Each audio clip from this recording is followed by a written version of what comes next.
Okay, ladies and gentlemen, welcome to Basis 91. And this is all about gold, counterfeit gold. And an amazing story called Operation Midas by a guy called Peter Gill about counterfeit gold and the infiltration of the gold industry. So, this is Miles Johnson coming to you live on a recording here. And we've got Peter Gill. Welcome. Thank you. So, could you tell us your background so we can understand how you got involved with doing this book as such? Certainly. My background is I'm a probate researcher, and I have a small business in Bradford called Traceability Probate Research LLP. And we specifically work on behalf of solicitors in finding beneficiaries on wills and in the cases of intestacy when they've disappeared and a will might have been made, for example, in 1976. But by then, of course, all the people named on the will have moved away, got married, some have even died, we've got to trace their family. So we basically, you can call it, for want of a better word, we find people. And the chap who I wrote this book on behalf of contacted me a number of years ago because he wanted to make contact with somebody that he met in Bradford in 1959 in a dance hall. And all he knew were a first name, a name, but she was unmarried then, and roughly how old she was. But within 2 weeks we'd found her. Of course, times had moved on and she got married, she had kids and grandkids, let alone just children. And we did this a couple of times for this chap, and then he asked me if I'd be prepared to write a book on his behalf. And this is where the story of Operation Midas originates from. So was this individual sort of, is he in the book, or for some reason he can't be seen or heard for any reason? He preferred not to be seen or heard. Of course, he's in the book, and in the book he's called Max. But for various reasons, he didn't want to be the author or named in the book, and really have any connection to the book, because of his past. So, you've explained really what your background is, but really, where did this all start? Okay, we've started about the book, but where does the context of the book start? We've got it just behind me there. And you get it on Amazon. So tell us about this amazing story, because this is really serious stuff. It is. One of the ways this chap paid for one job that we did, a very small job we did for him, and he said, have you ever had a farthing? Not a farthing, a gold sovereign, sorry. And I said no. I said I've never even I don't think I'd even touched a sovereign, let alone I had one. And he said, well, I'll send you a gold one. He said, but it'll be a half sovereign. He said, and he sent me that, and I took it to a jeweller's immediately to have it valued, because I didn't know this chap. We'd only conversed by letter and by phone, you understand, at the time. So I took it to a jeweller's, and this jeweller's basically snapped my hand off for it. What happened there? Why? What was the reason? Because the sovereign, it was a half sovereign, but we're going back a few years now, Miles, and I forget whose face were on it or whatever, but it was quite valuable. The job we'd done for the chap, it was only just finding a little bit of information out about somebody, and I said I'd charge him a fee of 100 quid, and he sent this this half sovereign, and this jeweller gave me 185 quid for it. And that's a lot of money, to be honest. It is, and it certainly was 8 years ago or something. So of course I took it, and I immediately went back to this guy and told him I sold it and what I got for it. And he said, "Well," he said, "I didn't expect you to get much less." He said, "But," he said, then I gave you a proper gold sovereign." And it was through that conversation that really, I learned that there were more counterfeit gold about than what people realise. Now, what is in the book? We're talking about almost alchemy involved here. Is that right? Yes. So that's heavy duty. It is, but the story is perfectly true. And if, I mean, what do you want me to do? Do you want me to go through a quick brief? No, take all the time. I mean, let's get into the detail. But also, I've put the caption of the book up a couple of times. But go ahead. Right. Max went for a holiday to India. And the reason he went out there, it was twofold, really. One was, Max, you've got to understand, has got a varied, he's had a very, very varied and interesting background. He's a chap in his 70s, and he's been a journalist, he's been a coin collector, he's been a magician, he's also been a tarot reader, dabbled in the occult, and he plays, he's very, very much a numbers man, plays the numbers. Now, what do you mean by that, plays the numbers? He's a specialist for numbers, and I can't, to be honest, Miles, I can never say the word. Well, he sounds like a pretty colourful character. Shall we just call him a very colourful character? Indeed. So he went to India. He's also noted for long words that most people don't use today. Yes. So he went to India for a holiday, mainly, but also he was going to see a doctor whose interests were in herbal medicine, because he's not one for doctors, in this chap, Max. He don't believe in pills and potions from the doctors. He's very much a herbalist. Is that because he knows the secrets of the background of the medical profession and the con job of medicine and all that, or is it just because he's an herbalist or herbalist? Is there any reason behind that? He calls doctors the medical mafia. Yeah, big pharma. Yeah. So he went to India to see this lady doctor who was a specialist in herbal remedies. And he did meet her through the course of his visit there. But what else happened was quite extraordinary, where he met a lady who was German. And to cut a long story short, she asked him to do... Don't cut a long story short. We want to hear the long story. Tell us the long story if you can. He met this lady over breakfast, and he noticed that she had round her neck a gold coin in a, encased in something, a holder on a chain round her neck. And he started chatting to her over breakfast, and he mentioned the fact that he'd read palms and done readings for people in the past, but said that he no longer did it. And that's where the conversation ended. Anyway, then the same day, he was supposed to go out somewhere, but he didn't do, so he stayed by the pool and had a couple of beers.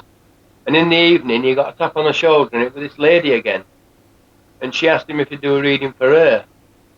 And he said no, because he said, I'm very honest when I do readings, and sometimes I tell people things that they want to hear, but also I have to tell them things that they may not want to hear.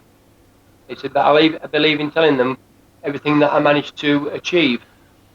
Well, that's honest. That's good. That's otherwise maybe the people would be a bit suspicious if you're just telling somebody a rosy glass, life through rosy glasses. Exactly. So he agreed to do a reading for her the following evening, no, he didn't. He refused to do the reading, and what happened was, she said that everybody's got a price, and she said, what would it take for you to do a reading? And he looked at the gold coin around her neck, and he said, what about that gold coin hanging around your neck? and she immediately took it off and gave it to him. So he went back to his room, and he took the gold coin out of its holder and off the chain, so it was in his hand, the gold coin. And he'd never seen such a beautiful gold coin. He couldn't believe what he had in his hand, actually. I mean, is it the weight or what? What was it was the way he had his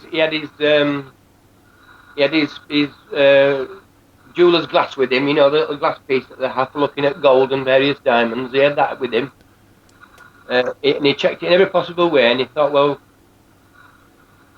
this is worth a lot of money. Now, the thing about this is, if you get some antique or you get silver or something, there's always little marks on it, little small indentations or something which tells you this, that, and whatever.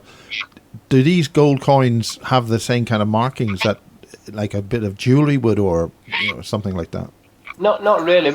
You know, gold coins when they're manufactured, that usually have dates on them, and of course you get the older ones that are George V or whatever, or if you go back, hundreds of years, and you manage to find a really, old one from 400 or 500 years ago, then the chances were it was made of tin or copper. But there's no marks on them. They're not hallmarked as such. So how do you actually tell? How do you tell this is a gold coin or a lump of lead with a little bit of gold plating on it? I mean, how do you tell? How did he know that this was valuable? He just knew. Max is one of those guys that he knew what he had in his hand wasn't a bit of rubbish. So the following night, she knocked on his door, or he knocked on her door to go for the reading, and he said, before I start, he said, I feel as though I must give you this back, and he offered the gold coin, and she said, don't be silly. She said, it's only something I bought off the market, it's a load of old tat. And he said, I beg your pardon. He said, and she insisted that what she said was true, and that he should keep it for the reading.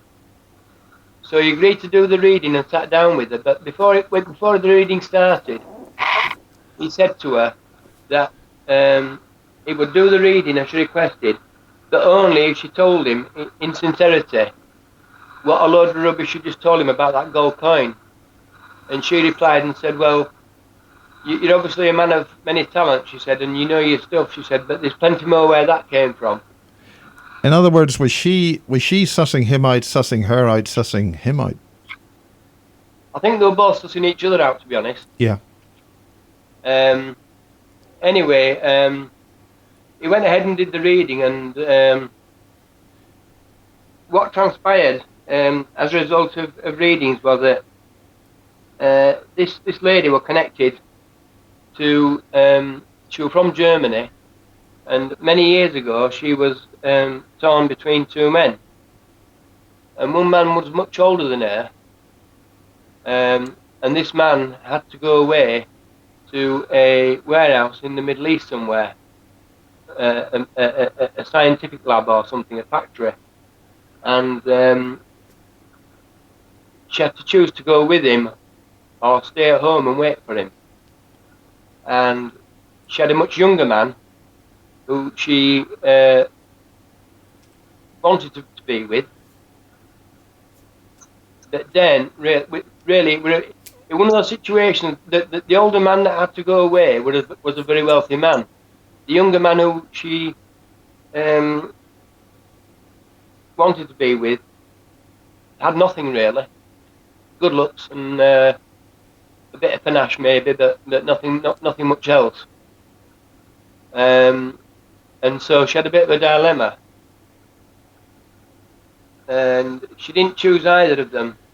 In the long run, she just chose to be friends with the older chap who'd gone away, because he came to this hotel in India where she took holidays every year for about. She'd been coming to this hotel for the last 6 years, the year that Max was there, and this German had once visited that hotel, this elderly German, and he was related to a chap who was active in the Second World War called Frederick Schwend. And what was his function? What was Frederick Schwend's Well, relevance? during the war, there was an operation called Operation Burnout, which is where the Germans tried to, well, they produced counterfeit £5 notes, and they sent planes over to drop them in England to try and ruin the economy in England. Was this successful? I mean, I'm sure every time you see an aeroplane flying overhead with money falling out of it, everybody's going to think it's perfectly above board and they'll want to spend that money, yeah? Well, it's what they did, basically. It took them a while, and they came back then with £10 notes and £50 notes. But by this time, the Bank of England had got hold of the situation and knew what was happening. And there's various films that have been broadcast in over the years relating to the war, and one of them is about a spy who were paid in counterfeit money, counterfeit British money, which were produced by the Germans. So in effect, his money were worthless when he got paid. And this particular operation was called Operation Bernard. Now, from that, when they realised that they'd been stumbled on, and the British government had got hold of it, they couldn't do much about the £5 notes that were in circulation because there were far too many of them, and they were appearing here, there, and everywhere. But they soon realised that if they let the £20 notes, £10 notes, and £50 notes get into circulation, it would cause an awful lot of damage. So they quickly jumped on that, and they managed to, through various operations, recover these higher value notes and destroy them. But that would have been a hell of a network to do that. It would, and how they did it, I just don't know. But they were aware that it could financially ruin the country. So they got hold of the situation and they destroyed them. This then, as far as Max is concerned, turned the Germans' attention to something else, which was to produce gold. Now you're saying produce gold. There's ways of making gold, as in a crystalline way of you accumulate it out of rock or whatever it is, and you get the real gold, building up slowly to whatever. But this is a completely different process you're talking. Absolutely. I mean, gold's a mineral in effect. So how people make it is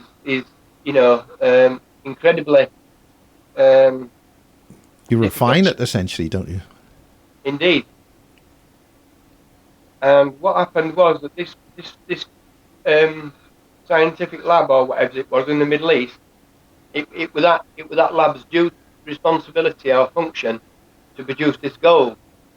And this gold had appeared over the years in various places, which is where Max had come across it in the past.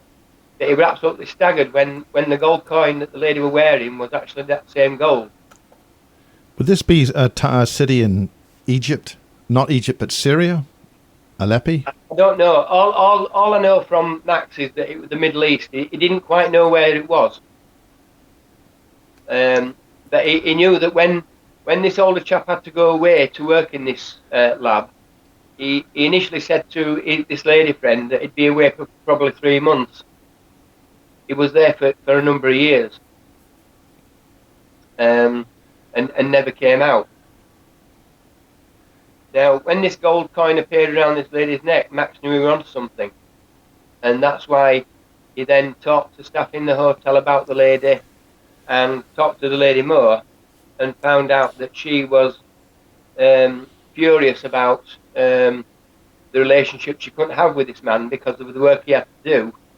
Because basically he was sent away by his grandmother to work in this factory to fund the lifestyle. What sort of factory are we talking about? Are we talking a smelting operation of some kind, or was it more based on a chemical process? Something like that. Something like that. When I use the term factory, I think we were talking more about a lab, a scientific lab, than a factory. What sort of quantities are we referring to? Well, I'm not knowledgeable about that, but as far as Max is concerned, it was pumping gold out for fun. So, what was that? I thought. The interesting thing was that when Max had done his readings and everything else, she ranted and raved about this chap's past, and that's where this chap's name came up, Frederick Schwend, and he was in the Nazi. He were a Nazi, and he were in the higher echelons, and it was his job to set up this factory. And when the end of the war came, he managed to disappear, this Frederick Schwend, and lived a reasonably, let's say, fruitious life in another country somewhere. As did the grandmother. The grandmother went to Switzerland, because following the war, of course, there were great poverty, and people were hungry and starving. There were no food. But of course, she managed to get away to Switzerland with a load of money from this gold that were made from this gold, and lived a life of reasonable luxury, only returning to Germany in the 60s when things had returned back to normal, or got fairly back to normal anyway. Yeah, I mean, was that before the Berlin Wall went up? Yeah.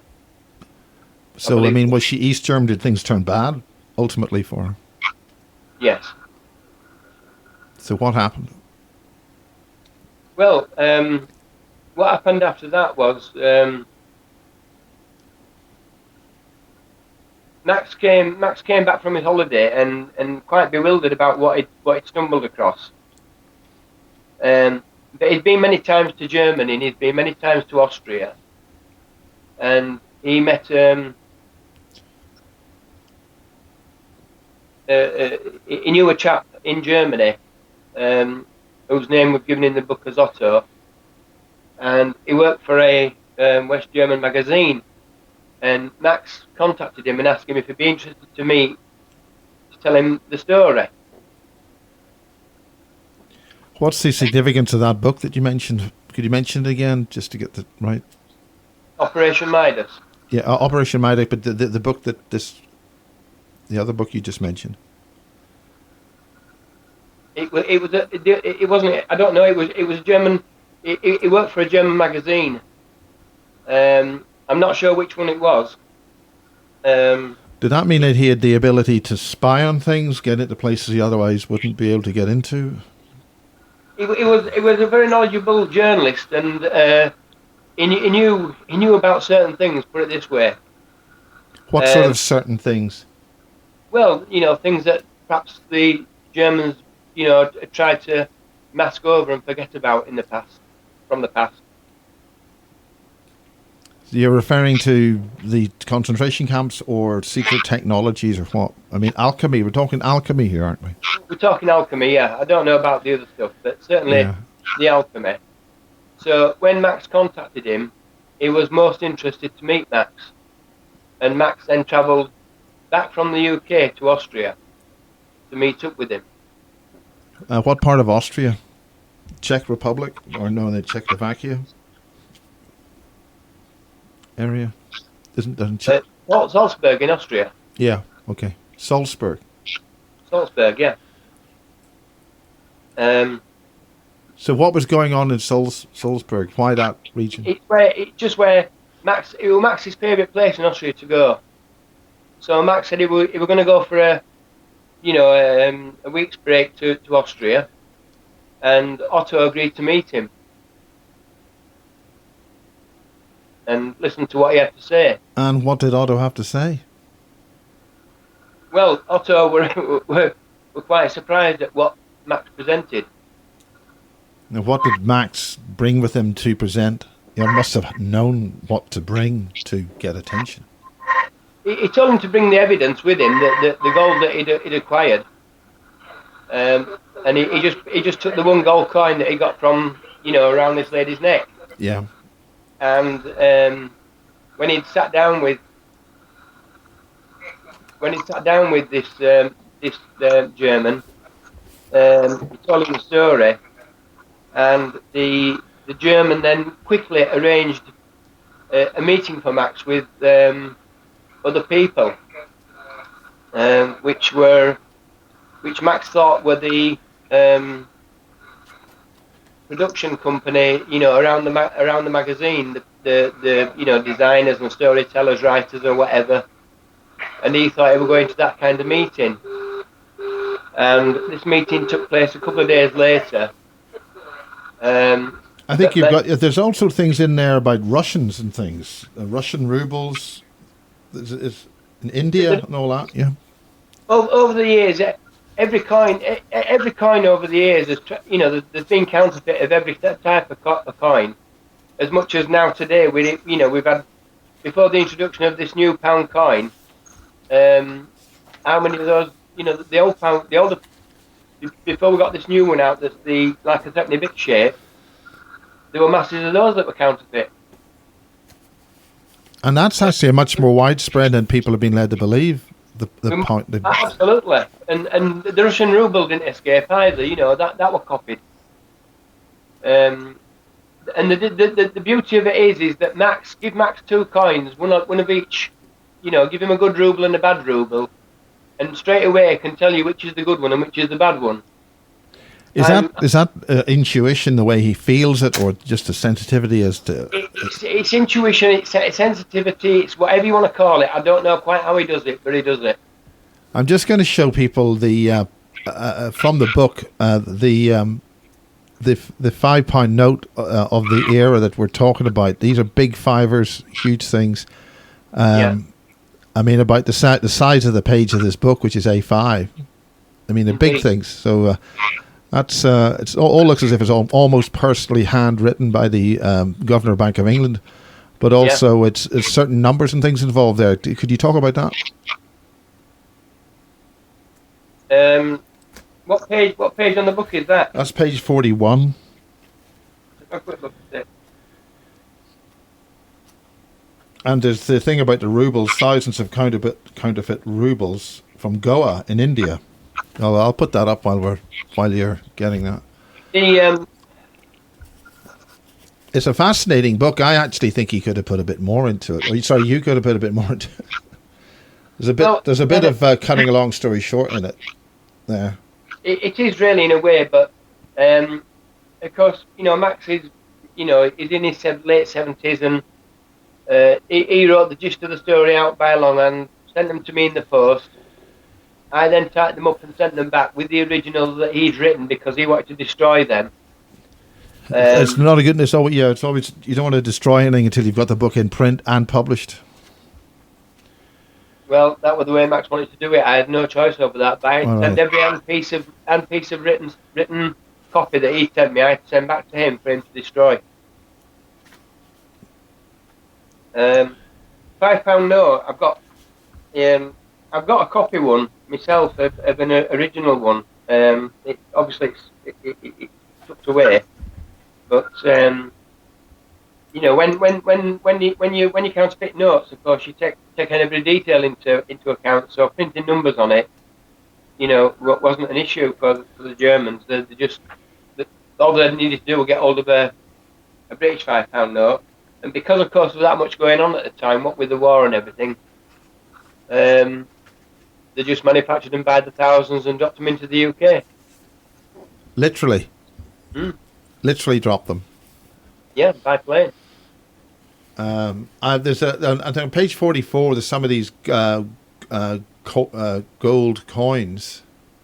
The British £5 Jubilee coin, 1887, counterfeit. James second Golden Guinea, 1687, the best counterfeit coin Max has ever seen. This was passed as genuine by many experts and started investigations. And then there's a Russian 37.5 ruble. I never knew you had a 37.5 coin, and that's 1907. And then Spanish 100 pesetas, 1870. Yeah. So that's page 44. I'll see if I can get that on the camera. It's not, unfortunately, because I have to hold the the book so close to the. There, that's get rid of that. Yeah. Okay. So continue. Yeah, so we've got Russian denominations. That's all from India, isn't it? So where are we? Sorry. Well, with the book, we're at Max in Austria with this chap Otto. Yeah. And he said that he'd arrange a meeting in a couple of days' time with the team to go through what he'd said. And Max were just assumed that he'd be meeting up with people from the magazine, you know, copywriters and artists, editors and publishers or whatever. But when he went to this meeting, it was something quite different. So what was happening? The people that he were meeting weren't from the magazine at all. And Otto were, let's say, a journalist come investigative reporter. And the people that Max sat down with were from various government departments or bodies. Which government? The British government? No. All German or Austrian or I think mainly German. I wouldn't even say government officials really. I'd say more of a you know, like over here we have this. You know, we have the. Everybody thinks that the politicians run the government, but of course, if the politicians go on strike, it doesn't matter because the civil servants run the country. If I mentioned the word advar, would that mean anything? The German advar? It wouldn't mean anything to me. But needless to say, that Max sat with these people, and he knew straight away that he was sat with some very serious people who wanted him to remain quiet about what he'd discovered. And they obviously let the man walk out the door, causing more trouble and mayhem across the planet since, in his own friendly way. After they paid him some money, there were a fee agreed about. I think about it wasn't very much actually. It was about I think it was about €5,000 that he would forget what he'd found, forget what he'd come across. I mean, this is way back in when was it? 76 was it? Did you say? No, this was 2004, 2011. Oh right, yeah, okay. So even now, even though this has happened a long time ago, this is actually very current and very serious, especially at this time that we're talking about Europe, the Brexit and all that. Yeah. I mean, you know, when we went into the credit crunch in 2008, I don't know whether you recall that all the shops were, all the pawnbrokers and the jewellers were all sticking boards outside the shop saying, "We'll buy your gold, we'll buy your gold, where you gold in." And actually that was going on till 2013 still. Indeed. And of course now, nobody's got any gold to sell because they've all sold it. The thing is that when gold is sold like that in huge quantities, rings and necklaces and bracelets, a lot of it gets melted down anyway because a lot of them will have been older things that people won't want to buy anymore, or so the jewellers say, and it'll have been melted down. But what Max is concerned was how much of that gold that was turned in was actually real gold. Now, this is the thing. I mean, I was... don't want to say I was speaking to well, I was. The thing is this counterfeit gold or this alchemical gold the same as ordinary gold? I mean, are they the same, atomic structure and all that? I don't know that. It's not the same as real gold. It's not the same as hallmark gold, obviously. No, but what is the difference? I mean, how can you tell the difference? This is it. To the average person, layman, you can't. But To somebody obviously, Max could do this. And just in case anybody's watching, we're not talking about Max Spears here. yeah, to somebody who's We're talking about who's, Max, a fictional character in the book who's based on a real character. yeah, to somebody who's you know, delved into this market and been a coin collector over 50 years like Max. You know, he's one of these people that he knows the difference between gold. What my mother used to, when bless her, she's dead now, but my mother used to say, if I bought her something, and it was gold, she'd say, well, is it gold or is it cold gold? Meaning, is it cheap gold? Max is one of those persons. He can just look at something and he can tell you whether it's, you know, whether it's gold of quality or it's gold of not.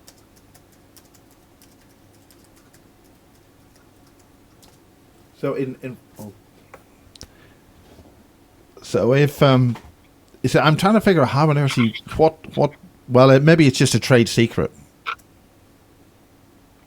I think it's a trade secret because when I first met Max, he came to see me in Bradford, and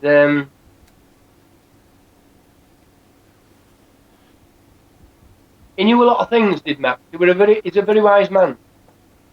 Yeah, he is a very wise man, definitely. Very decent guy. Indeed. But I'm not going to say any more than that. I don't want to make his head blow. He certainly put it this way, he certainly entertained me and got my attention. And coming from a legal background, working in wills and probate, I'm not easily, you know, I can sit and listen to something for so long and then I have to come away because it bores me. But Max kept my attention for a whole afternoon.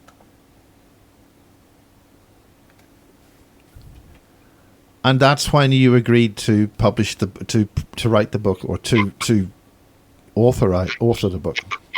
Yes. When he'd written the hand copy out, he did about 3 chapters originally and sent them to me, and he said, read them first. He said, if you don't think it's worth bothering about, tell me and I'll forget about it. And when I started to read it, although, you know, I added to it, obviously I put bits of humour in it here and there, I said, I think this story wants telling. Well, I've heard of a phrase called one gold or cultured gold. Have you heard of that? No. I'm not too sure if that's what the Aztecs or the South American tribes did. They somehow grew the gold, and that's why they able to, you know, line the roofs with the stuff or whatever. I'm sure Max will if I ask him. So when it sort of the book seems to sort of it sort of suddenly ends. Tell us more. I mean, there's a lot. Yeah, Operation Bernhard. It ends abruptly because, to be honest, the story ended abruptly. When Max walked into that room, he couldn't believe who he was sat down in front of. Yeah. And what they were saying to him. And it basically, he walked out of that room, went to his hotel and packed his case and flew home. There's a thing here about the 37.5 ruble. I've never heard of a coin 37.5 rubles, but it's an extraordinary story, and I mean it's available on Amazon. It's available on Amazon. We have some hard copies. If people want to email at Operation Midas at hotmail.com with okay, I'll put that up. Okay, it's Operation Midas at hotmail.com. Yeah, hotmail.com. I can send them a hard copy because I've got plenty of them here. Yeah, I'll just take that off. Yeah, and I have to say I'm very privileged to have a signed copy here, but we'll keep that out of the way. I'll just keep that out of the way. So What's your feelings about this whole thing? What's your feelings about the whole story, and why it's so current? I mean, 2014's in this book. Is this only a few years ago? It's only a few years ago because Max had this took place in 2011. But in fairness to Max, he'd sort of thought about it and then done nothing about it. And then when he met me, he obviously thought that I were probably a guy who we could trust to write it for him. That's because you're used to getting down to the nitty gritty and the details and things. Yes. So what one thing really caught your eye on this book? What was the guts for why you decided to go ahead with it? I think it was because at the time there was still, when I said that the recession started and these people put boards out outside the shop saying we'll buy you gold, and you said it went on till about 2013. I think it went on a bit longer than that, but there were less gold coming in because everybody had already got rid of it. Yeah. And I was very aware of that. And I thought, well, I wonder how much gold has gone back into melted down and gone back into the reserve, which actually isn't gold. And I do trust Max, and I believe him. And so I thought, well, So is this to indicate? Sorry, you were saying. Based on what he told me, the brief synopsis when I met him, and then when he put it into writing, when he'd written the 3 first paragraphs, I just thought, yes, I've got to run with this story. I've got to write this story for him. Ah, sorry, I misread that. It's ore gold. That's ORE gold or cultured gold. Those are the two golds. Or is it the same? Is it the same thing? I think it's probably the same thing. Or gold and cultured gold. I mean, we're getting really into the subtleties of this, the blunt in your face subtleties. I mean, there is a museum, Miles, in Austria, in Salzburg, I believe, and it's got inside it a huge coin. And when I say huge, it's massive. And the coin is half gold and a half silver. When you say massive, are you talking 10 centimeters, 4 or 5 centimeters? What? No, I'm talking about 4 foot. Big? Yeah. And the coin is half gold and half silver. Is it because it's got a center of gold or outer gold? Is the outer bit silver and the inner bit gold, or is it half and half, or is it an alloy? It's half gold down one side and it's half silver down the other. And no one today knows how it came about. Nobody knows how it was made or manufactured. Now, when you say half, are you saying one face is gold and one face is silver, or is it? Literally, if you hold a coin, let me see if I've got a coin in the pocket. I should have. If you say that half is gold, and then that is silver. Right. So cut the coin, put a line down the middle of the coin. Yeah. One half silver and one half is gold.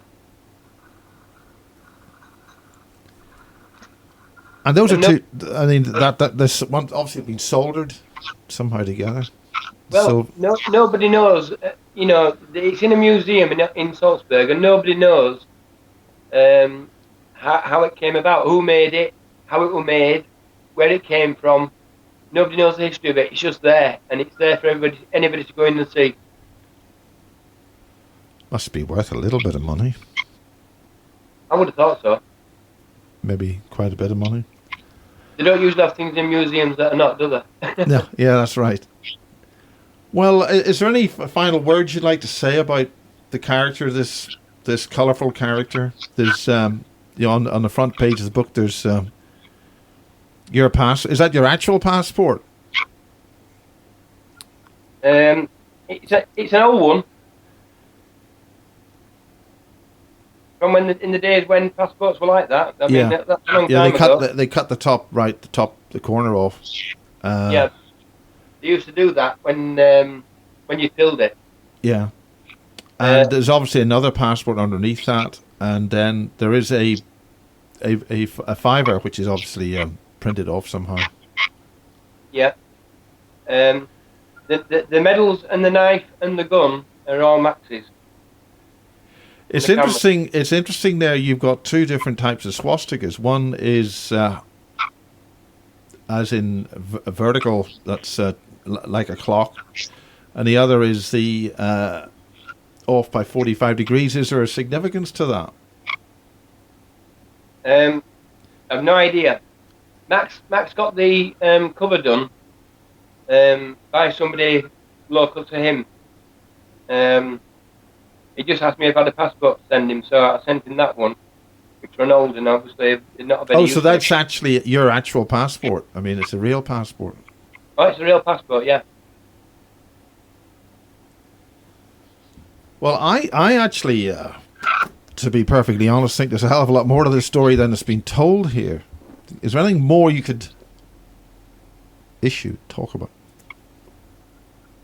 Not really, other than that I believe, I believe everything that's in it. I think it's, whenever there's something going on of this nature, then like when the Germans got the £5 notes, the government were aware of it. They kept quiet about it, and they certainly scuttled the people out there when they started dropping the £10 and the £50 notes, because they knew that it was going to cause havoc. But yet nothing much was actually said about it.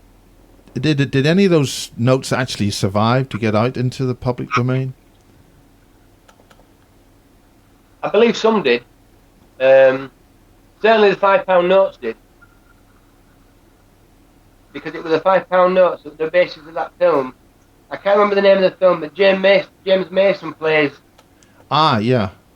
Plays a spy in it. It's an old film, and I can't quite remember the name of it.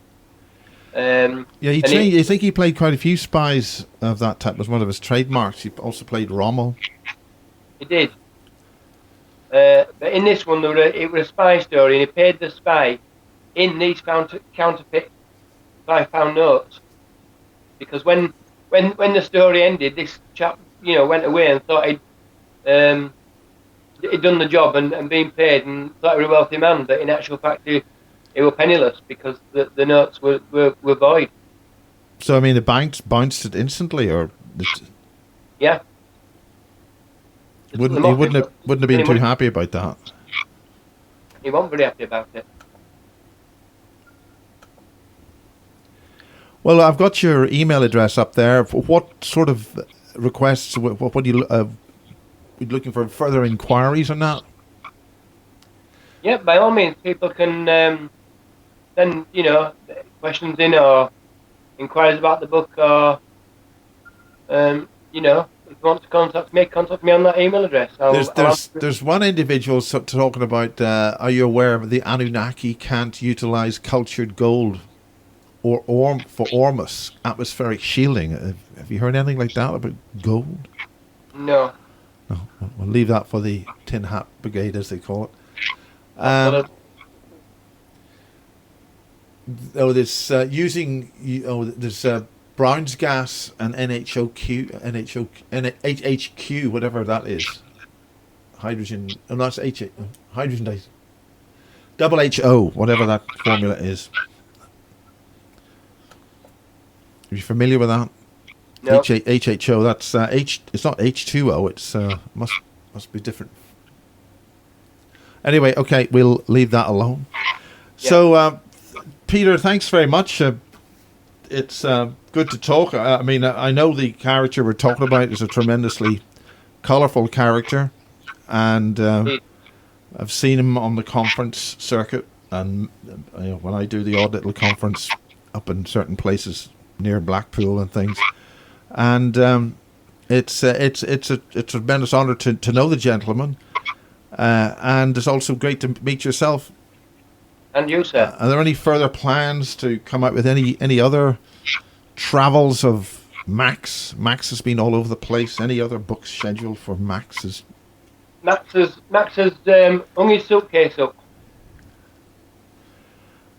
But there's nothing in there that might flutter out into a publication at all. Well, you never know. If I talk to him,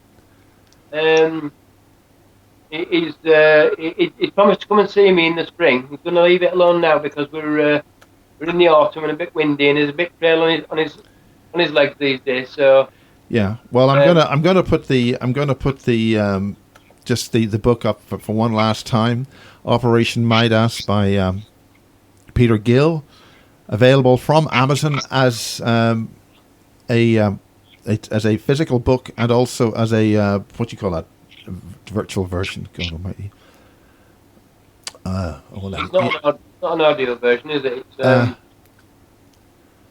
the digital one you can download onto a reading thing. Yeah. Yeah, I've forgotten what the heck it is. Operation Midas at hotmail.com. Indeed. Well, I think that's all we can do for now. Well, thank you very much. It's been a pleasure. Good to see you. Good to do this little chat about Basis 91. And thank to you, sir. And thanks to Max. You're welcome. The infamous globetrotting Max. Indeed. Okay. And that's it for now. Thank you. Good day. Thank you. Good night. Good night. And that's it from Basis 91. That's it from me. Good night.